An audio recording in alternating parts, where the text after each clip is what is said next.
Hello and welcome to Access 2013 tutorials. In this video I'm going to be talking you through the concept of normalization. So if you want to play along, follow the link below the video to the download section of the website and download Access 2013 DB03, and I shall be opening that up. Now there is actually only one table in this, so if you're not that fussed about downloading this particular database, I'll understand. Now the table we've got is a table that lists songs, and if you remember from the last video we were discussing, I think, data types and tables in general, and the point of a table in Access is to list data. In the last video I think we were doing a shopping list, and in this video we're looking at songs. So we've got a table called table songs, and in it we list some songs, funny enough, and we've got the songs listed here. We're also listing a bit of extra information about the songs. We're listing the album that the song is from, and we're listing the artist who made the song. So typical kind of list, something you'd probably expect to see made up in Excel. All the information we need, everything's great, right? What's the problem? Well, actually everything isn't great. We do have a problem, and the problem we've got is that when we look at the songs, we can see that every single song is individual. They're all different, which is what you'd expect to see on the list. But when we go over to the albums and the artists, we've got a problem in that we're repeating data. So we're repeating the album Let It Be twice, we're repeating Sgt. Pepper's Lonely Hearts Club Band twice, McCartney's repeated twice, and Lennon's repeated twice. And with databases, one of the main things you have to try and achieve with data modeling is to take all the data and to try and get it so you absolutely minimize down repeating of data. Not necessarily eliminate it, although that would be nice, but certainly minimize it down. And in this case we haven't done that because we've got we do have repeating data in this single table, so we would consider this table to be unnormalized or not normalized. I don't know what the correct expression is. Denormalized, maybe, who knows? If anyone knows that, put it in the comments section. Okay, so what are we doing? What's actually the problem with repeating data anyway? What's the big fuss about? Well, there's a couple of reasons, but for one, if you're repeating data, you're asking every time that somebody enters a record here, they have to write in the album. Now imagine they wanted to add the long and the long and winding road, right, from Let It Be, and then they did something that I do quite a lot, and they made a spelling mistake and they spelt Let It Be wrong. They didn't notice. Well, if you were say you filled up your entire table of songs and you had, I don't know, 1,000 songs in there, and you wanted to run a query and see all the songs from Let It Be, it wouldn't return this result assuming you spelt Let It Be correctly in the query. It would return, as it stands, only these two, and obviously anything else that's been spelt correctly. So that's one problem with repeating data, is that you're already bringing in the possibility that the data is inaccurate. Another issue is a few years ago the Beatles, or the people who own the Beatles, the rights to the Beatles, released Let It Be Naked, which was I think the album Let It Be, but with a lot of the instrumentation stripped out. So if I decided that that was the preferred album, I don't really want Let It Be anymore because I didn't like all the instrumentation, I can't even pronounce it properly, instrumentation in the first place. What I would have to do is I would have to go through every single record, and any record that has Let It Be I would have to update it to Let It Be Naked. And again, I mean, you could miss a record, it makes the process longer. So these are a couple of problems I've described with repeating data. At the moment we've got 6 records here, not the end of the world. When you start to get into data sets that have got thousands, tens of thousands, hundreds of thousands, millions of records, this stuff really does become an issue. So take it from me, you want to normalize your database. So how do we do that? Well, let's go back to the definition of a table. A table is something that stores lists of data. So what we're going to do, very simply, is we're going to create a list of albums, and we're going to create a list of artists. So let's close table songs. And let's click on create and go table design.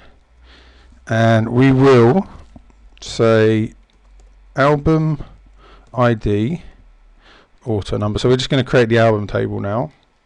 Click in here and give it a primary key. And album name.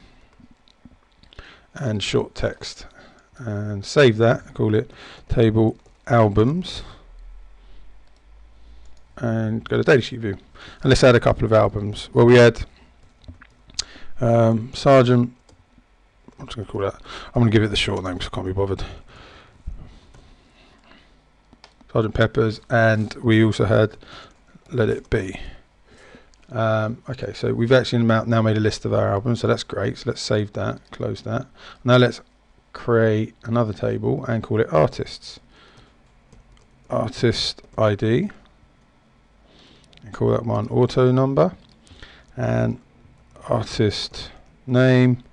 And short text again. I'll make sure this artist ID is a primary key. Save it. Table artists. Sure you're getting the idea. Press OK.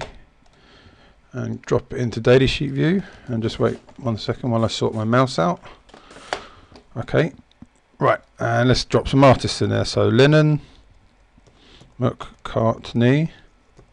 Was there one Star, I think. Okay, so we've got now 3 lists of data. We've got a list of our songs, a list of our artists, and a list of our albums. So the question is, how do we incorporate this so that it all makes sense? Because now we really are duplicating data, because we've got our albums here, and we've got albums here. Well, this is what we do. We close that one up, we close that one up, and we drop songs into design view, and we delete album and artist. And we say album. Now instead of being text, we're going to change album to a number, and we're going to do the same for artist. Number. What we should actually do is this.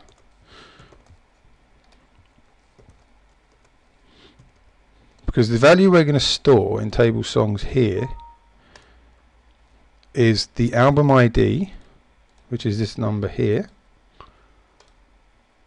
And we use FK, which means foreign key. You don't need to worry about that too much just yet, but just rest assured that rather than store the name, we're just going to store the number.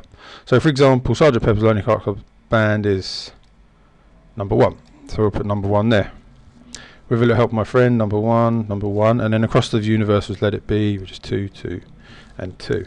So the idea is that by storing a number,